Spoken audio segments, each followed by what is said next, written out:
ஆண்டவரும் அருமை இரட்சகருமான இயேசு கிறிஸ்துவின் இனிதான நாமத்தினாலே இந்த காலை தியானத்திற்கு உங்களை நான் அன்போடு அழைக்கிறேன். பிரியமானவர்களே, அதிகாலையிலே அல்லது காலைதோறும் அவருடைய கிருபைகள் புதிதாக இருக்கிறது மாத்திரமல்ல, ஆண்டவர் நமக்கு தேவையான ஆலோசனைகளை தருகிறவராய் இருக்கிறார்.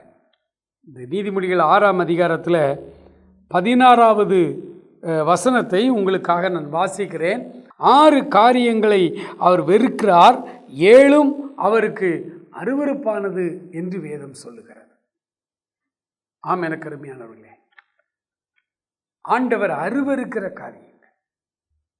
ஆண்டவருடைய பிள்ளைகளாகிய நாம் ஒவ்வொரு நாள் காலையிலும் இந்த 7 காரியத்தையும் மனதிலே வைத்து கொண்டு, ஆண்டவரே, இந்த 7 காரியம் உமக்கு பிடிக்காத காரியம், உமக்கு அருவருப்பான காரியம்.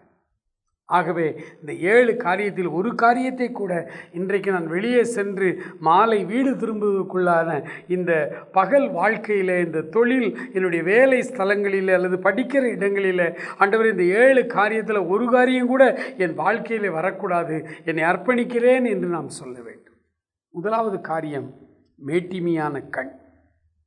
ஆண்டவருக்கு பிடித்த காரியம் தாழ்மை. மேட்டிமையான சிந்தனை அவருக்கு பிடிக்காது. நாம் தாழ்மையோடு இருக்க வேண்டும், அதை அவர் அதிகமாய் விரும்புகிறார்.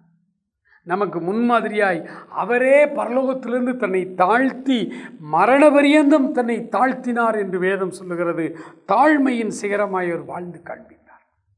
அந்த குணத்தை எதிர்பார்க்கும் மேட்டிமையான கண்.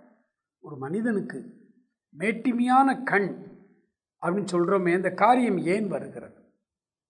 தன்னுடைய அந்தஸ்தை குறித்து, தன்னுடைய அறிவை குறித்து, தன்னுடைய ஐஸ்வர்யத்தை குறித்து, தன்னுடைய சொந்த மக்களை குறித்து, தனக்கு இருக்கிற அதிகாரத்தை குறித்து ஒரு மனிதனுக்குள்ளே மேட்டிமை வருகிறது.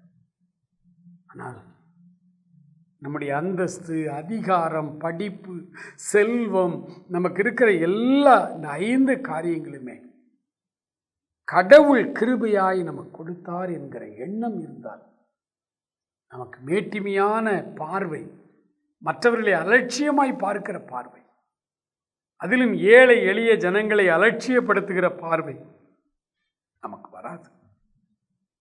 ஆண்டவர்கிட்ட சொல்லும், ஆண்டவரே, எல்லாம் உம்முடைய கிருபை.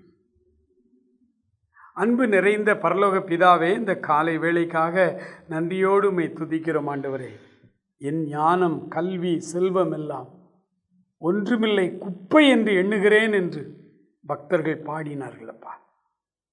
தகப்பனே, திரண்ட ஆஸ்தி, உயர்ந்த செல்வம், செல்வாக்குகள் மிக இருப்பினும் குருசை நோக்கி பார்க்கையில் எல்லாமே வீணாய் தெரிகிறதப்பா. எல்லாவற்றையும் மேன்மையெல்லாம் குப்பையாய் போய்விடுகிறது. என்னுடைய மேட்டிமையான கண்களை மாற்றும். என்னுடைய பார்வை தாழ்மையாக இருக்கட்டும். இந்த நாள் முழுவதும் ஏழை எளிய ஜனங்களை பார்க்கும் பொழுது, ஆண்டவரே, நான் என்னை முழுவதுமாய் தாழ்த்த உதவி செய். இன்றைக்கு நான் இந்த நிலைமையில் இருப்பது உம்முடைய சுத்த கிருபை. ஆண்டவரே, இந்த கிருபைக்கு இந்த நாளிலே என்னை ஒப்புக் கொடுக்கிறேன். நாள் முழுவதும் உடைய கிருபை என்னை தாங்கட்டும். ஆண்டவரே, நான் தாழ்மையோடு நடந்து கொள்ள கிருபை தார். இயேசு கிறிஸ்துவின் நாமத்தில் ஜெபிக்கிறோம் எங்கள் அருமை பிதாவே. ஆமென், ஆமென்.